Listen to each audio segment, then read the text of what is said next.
सुबह के 11 बज चुके हैं। नमस्कार, स्वागत है आपका रिपब्लिक भारत पर। मैं हूं आपके साथ अनामिका सिंह काली। इस बुलेटिन मेरे साथ गायत्री बेली की। पहले रुक करते हैं बड़ी खबर का, ज्वारी चुनाव को लेकर बड़ी खबर दरअसल ये कि ओवैसी ने बोगस वोटर्स पर अपनी सफाई दी है।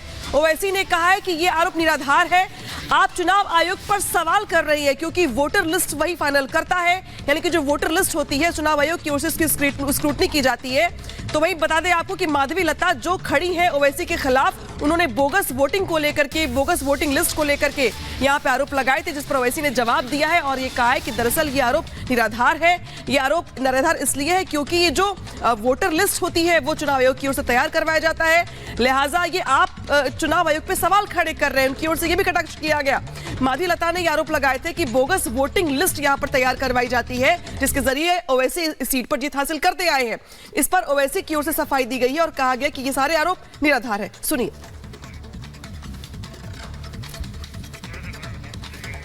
तो हैदराबाद में जो मुकाबला है वो जबरदस्त इस बार इसलिए भी क्योंकि ओवैसी के सामने खड़ी है बीजेपी से माधवी लता जिनको 5 भाषाएं आती हैं, बेहद पढ़ी लिखी और जिस तरीके से चुनाव प्रचार कर रही हैं। ओवैसी के सामने इस बार चुनौतियां बेशुमार, लेकिन इस बीच बड़ी खबर ये कि दरअसल जो माधवी लता की ओर से बोगस वोटिंग लिस्ट को लेकर के आरोप लगाए गए थे, उस पर ओवैसी ने जवाब दिया है और कहा है कि ये सारे आरोप निराधार है।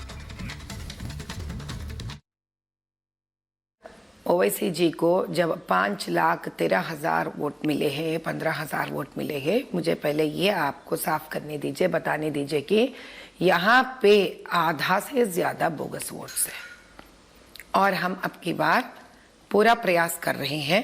अभी देखिए, जब ये इलेक्शंस साफ और न्यायबद्ध होंगे तो उनके जितने भी बोगस वोट्स है वो तोड़ी डाल पाएंगे।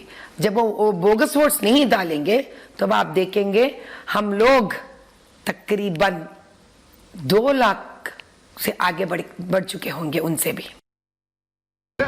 माधवी लता जी आरोप करते हैं कि आपके ऊपर, आपके यहाँ असेंबली पार्लियामेंट में तो तकरीबन 6 लाख से ज्यादा बोगस वोट है, जिसकी वजह से आराम से आप हर वक्त 3 लाख वोटों से जीतते हैं। ऐसा है, देखिए, आपको समझने की जरूरत है कि हर साल जनवरी में नामों का इंक्लूजन होता है, उसके बाद लिस्ट आती है इलेक्शन कमीशन ऑफ इंडिया की तरफ से, मैं उसको हेड नहीं करता हूं। फिर हर एक को एक टाइम दिया जाता है कि वो ऑब्जेक्शन दाखिल करे।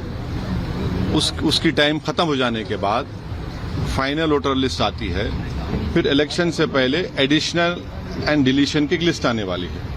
अब आप बताइए, इससे मेरा क्या रोल है? और आप इलेक्शन कमीशन ऑफ इंडिया को आप गाली दे रहे हैं, इसका मतलब?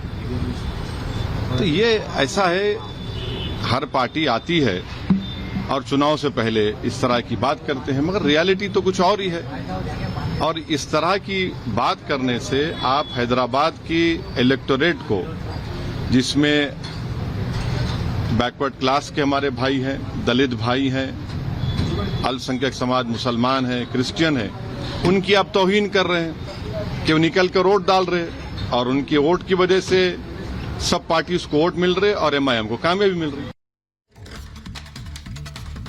और सीधे हम ग्राउंड पर रुक कर लेते हैं। हमारे साथ हमारी सहयोगी अनेरी इस वक्त हैदराबाद से जुड़ गई। हैदराबाद का चुनाव अब माधवी लता के आने से अनेरी बहुत दिलचस्प हो गया है, लेकिन माधवी का मतलब ये कि अभी तक बोगस वोटों से जीतते आ रहे हैं ओवैसी, लेकिन ओवैसी की सफाई कितनी तर्कसंगत लगती है इस पर? जी हाँ, बिल्कुल। जिस तरह से हम हैदराबाद पार्लियामेंट्री कॉन्स्टिट्यूंसी की बात करें, इस बार जो है बीजेपी ने माधवी लता को खड़ा किया है और जो इस बार हम देख रहे हैं कि टफ फाइट, एकदम कांटे की टक्कर है ओवैसी और माधवी लता के बीच। हालांकि अभी कुछ समय पहले ओवैसी ने मीडिया से बात करते हुए कहा कि ये सारे बोगस वोट्स और जो भी एडिशन और डिलीशन होते हैं वोट्स के, वो इलेक्शन कमीशन ऑफ इंडिया करती है। और अगर क्योंकि माधवी लता जो है, पहले ही दिन से माधवी लता ओवैसी पे ये आरोप लगाती है कि वो हमेशा से बोगस वोट से ही जीतते आए हैं और इसी के वजह से इस बार वो जो ओवैसी जो है वो 1.5 लाख वोटों से हारेंगे, क्योंकि वो लोग जाके इलेक्शन कमीशन ऑफ इंडिया के पास ऑलरेडी कंप्लेंट लिखा चुके हैं और साथ ही साथ हर पोलिंग स्टेशन पे भी उनके एजेंट्स रहेंगे, ये कहा है माधवी लता ने। और साथ ही साथ अगर हम अभी ओवैसी की बात करें तो ओवैसी ने ये कहा है कि अब अगर आप सवाल सवाल उठा रहे हैं, तो आप ये सीधा सवाल जो है वो लोगों हैदराबाद की जनता पे उठा रहे हैं और इसका जवाब हैदराबाद की जनता आपको वोट से देगी और जो 13 मई को इलेक्शन होने हैं। अनेरी, बहुत गंभीर आरोप है ये चुनाव आयोग के पर साफ साफ सवाल खड़े करने जैसा है कि अगर कोई बोगस वोटिंग के जरिए चुनाव जीता है तो ये बहुत ज्यादा गंभीर सवाल है। तो क्या इस बार इलेक्शन कमीशन हैदराबाद सीट को लेकर ज्यादा यहाँ पे निगरानी रखेगा, ज्यादा उसके लिए चुनौती बन जाएगी इस सीट पे वोटिंग करवाना? जी बिल्कुल, जिस तरह से हम इस वक्त देख रहे हैं आरोप जो माधवी लता ने लगाया है ओवैसी पे कि वो हर बार हमेशा से ही बोगस वोटिंग के थ्रू जीतते आ रहे हैं इतने सालों से। लेकिन अब माधवी लता ने ये भी कहा है कि वो लोग इलेक्शन कमीशन ऑफ इंडिया को ये भी रिक्वेस्ट करेंगे कि एक्स्ट्रा सिक्योरिटी हो, खासकर माइनॉरिटी पोलिंग स्टेशंस पे, और साथ ही साथ वो लोग भी हर बूथ पे जाके ध्यान रखेंगे कि बोगस वोटिंग ना हो। और इसी वजह से हम अभी इस वक्त देख रहे हैं कि जैसे कि असदुद्दीन ओवैसी ने मीडिया से बात करते हुए कहा कि अगर आप ये सवाल उठा रहे हैं कि बोगस वोटिंग का, तो आप सीधा सीधा सवाल इलेक्शन कमीशन ऑफ इंडिया पे उठा रहे हैं और जनता पे उठा रहे हैं कि वो हमेशा से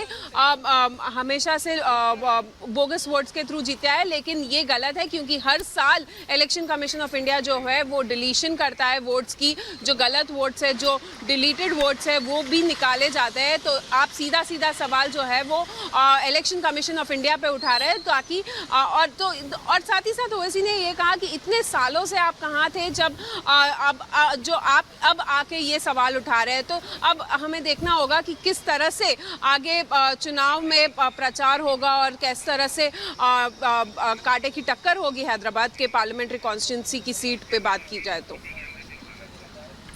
बिल्कुल अनेरी, बहुत बहुत शुक्रिया हमारे साथ जुड़ने के लिए। और इस बीच एक बड़ी खबर आपको बता दें, और बड़ी खबर ये कि रामेश्वरम कैफे ब्लास्ट मामले में सीसीटीवी सामने आया। 13 मार्च को बताया जा रहा है ये सीसीटीवी। इस वक्त की बड़ी खबर आपको बता दें, बेंगलुरु ब्लास्ट के आरोपियों का सीसीटीवी सामने आया है और जानकारी है कि 13 मार्च का ये वीडियो बताया जा रहा है। तो तस्वीर हम आपको दिखा रहे हैं किस तरीके से ब्लास्ट का ये जो वीडियो है ब्लास्ट के आरोपियों का। दरअसल इसमें वो आरोपी दिखाई दे रहे हैं जिन्होंने इस ब्लास्ट को अंजाम दिया था।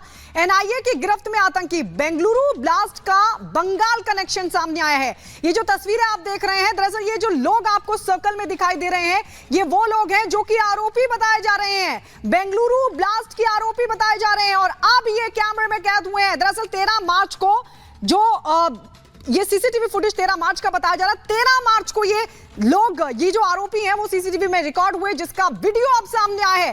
तस्वीर हम आपको दिखा रहे हैं, बेंगलुरु ब्लास्ट के आरोपियों का सीसीटीवी सामने आया है। 13 मार्च का वीडियो बताया जा रहा है। कोलकाता के होटल में गए थे ये आरोपी और वहां लगे सीसीटीवी में इनकी तस्वीरें कैद हो गई हैं। तो ये बड़ी जानकारी आपको देते हैं और साथ ही तस्वीरें आप देख रहे हैं कैसे बेंगलुरु ब्लास्ट का बंगाल कनेक्शन भी सामने आ गया है। जब ये लोग बंगाल में थे और वहां पर एक होटल में मौजूद थे, वहां लगे सीसीटीवी में इनकी तस्वीरें कैद हो गई है, जो कि अब ये पहचाने जा रहे हैं। ये 13 मार्च का वीडियो बताया जा रहा है जिसमें ये आरोपी साफ तौर पर दिखाई दे रहा है। बेंगलुरु ब्लास्ट मामला लगातार एनआईए इसकी जांच कर रही है, आतंकी गिरफ्त में है। लेकिन अब ये जो तस्वीरें सामने आई हैं इसमें साफ तौर पर सर्कल में आप उन लोगों को देख रहे हैं जो कि आरोपी हैं, जिन्होंने ब्लास्ट को अंजाम दिया था। इन पर ये ब्लास्ट को अंजाम देने का आरोप लगा है। तो आपको बिगवाल के जरिए दिखाते थे कि किस तरीके से यहाँ पर ये जो दोनों आरोपी हैं, जिस तरीके से बेंगलुरु में के कैफे में ब्लास्ट हुआ था, ब्लास्ट के बाद से ये दोनों ही आरोपी फरार चल रहे थे। हालांकि अलग अलग टीमें जो है इनकी पहचान करने की धरपकड़ का प्रयास कर रही थी, लेकिन ये दोनों शख्स जाते हैं बंगाल, जहां पे कोलकाता में अपना नाम और पहचान छिपाकर ये दोनों शख्स जाके वहां पे होटल में रहते हैं। हालांकि एनआईए की छापेमारी होती है, छापेमारी के दौरान इन दोनों को ही वहां से गिरफ्तार कर लिया जाता है। एक का नाम ताहा बताया जा रहा है जबकि दूसरे का नाम शाजिब बताया जा रहा है। ये दोनों में से एक आरोपी वो है जो ब्लास्ट के वक्त कैफे में मौजूद था, जबकि दूसरा शख्स वो है जिसने उस बम को बनाने में जो एक पूरा का पूरा स्ट्रेटेजी था वो बनाने में मदद की थी। तो ये जो दोनों ही आरोपी है फिलहाल यहाँ पे पुलिस की गिरफ्त में है। और यहाँ पे किस तरीके से देखिए जो आरोपी हैं वो फिलहाल कलकत्ता के एक होटल में दिखाई दे रहे हैं साफ तौर पे, जहां पर वो अपनी नाम और पहचान छिपाकर रह रहे थे। लेकिन फिलहाल यहाँ पर जो पुलिस की ओर से धरपकड़ की गई, एनआईए की ओर से धरपकड़ की गई।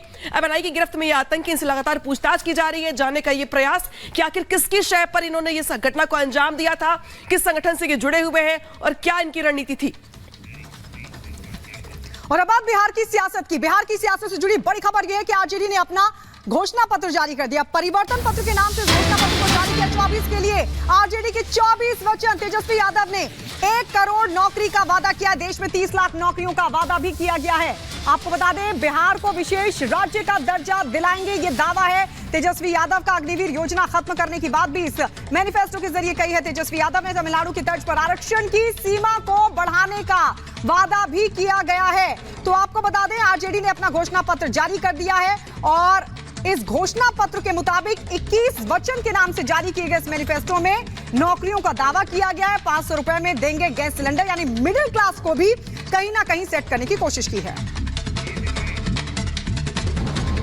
अगर हमारी इंडिया अलायंस की सरकार बनेगी तो देश भर में 1 करोड़ नौजवानों को नौकरी, सरकारी नौकरी हम लोग देने का काम करेंगे। 1 करोड़ नौकरी पूरे देश में।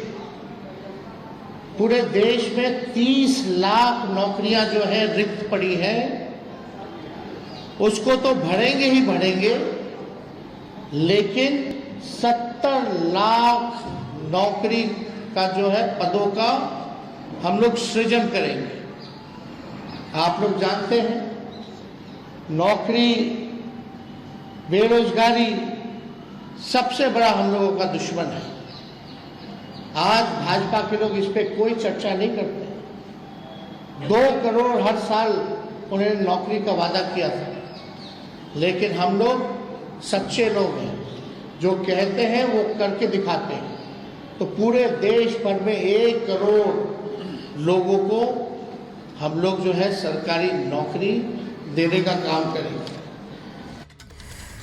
तो आरजेडी नेता तेजस्वी यादव ने अपनी पार्टी की ओर से घोषणा पत्र जारी कर दिया है और इस घोषणा पत्र को परिवर्तन पत्र नाम दिया गया है। क्या इसमें खास है, दिखाते हैं आपको 1 मिनट की रिपोर्ट में। आरजेडी नेता तेजस्वी यादव ने लोकसभा चुनाव के मद्देनजर अपनी पार्टी का घोषणा पत्र जारी कर दिया है। आरजेडी ने अपने घोषणा पत्र को परिवर्तन पत्र नाम दिया है। चुनावी वादों की झड़ी लगाते हुए आरजेडी ने इसमें पार्टी की ओर से 24 वचन देते हुए वोटर्स को लुभाने के लिए 1 करोड़ नौजवानों को सरकारी नौकरी, 3 लाख रिक्त पदों को भरने के अलावा 70 लाख नई नौकरी और गरीब परिवार की लड़कियों को 1 लाख रुपए की सहायता राशि देने का चुनावी वादा किया है। इंडी गठबंधन में शामिल अन्य राजनीतिक दलों की तरह आरजेडी ने भी बिहार को विशेष दर्जा दिलाने का वादा किया है और मध्यम वर्ग के मतदाताओं को प्रलोभन देने के लिए गैस सिलेंडर के दाम 500 रुपए फिक्स करने का भी वादा किया है। 24 वचनों के साथ 24 के चुनाव में उतरने के लिए आरजेडी के इस घोषणा पत्र को जारी करते हुए आरजेडी नेता तेजस्वी यादव ने पुरानी पेंशन योजना के साथ साथ आरक्षण, 200 यूनिट फ्री बिजली योजना समेत कई वादे किए हैं। Bureau report, Republic Bharat. तो आरजेडी ने 24 के लिए 24 वचन दिए हैं, लेकिन इस पर आपको बता दें जेडीयू ने तगड़ा तंज कसा है और कहा है कि 23 सीटों पर लड़ रहे हैं और बात पूरे देश की करेंगे। जेडीयू की तरफ से तंज कसा गया आरजेडी के घोषणा पत्र पर। बड़ी खबर आपको बता दें, ये कहा है जेडीयू ने कि 23 सीट पर लड़ रहे हैं, लेकिन बात कर रहे हैं पूरे देश की। संतरे का छिलका सहयोगी दलों को दे देते। आरजेडी का नेतृत्व अभी भी किशोर। क्या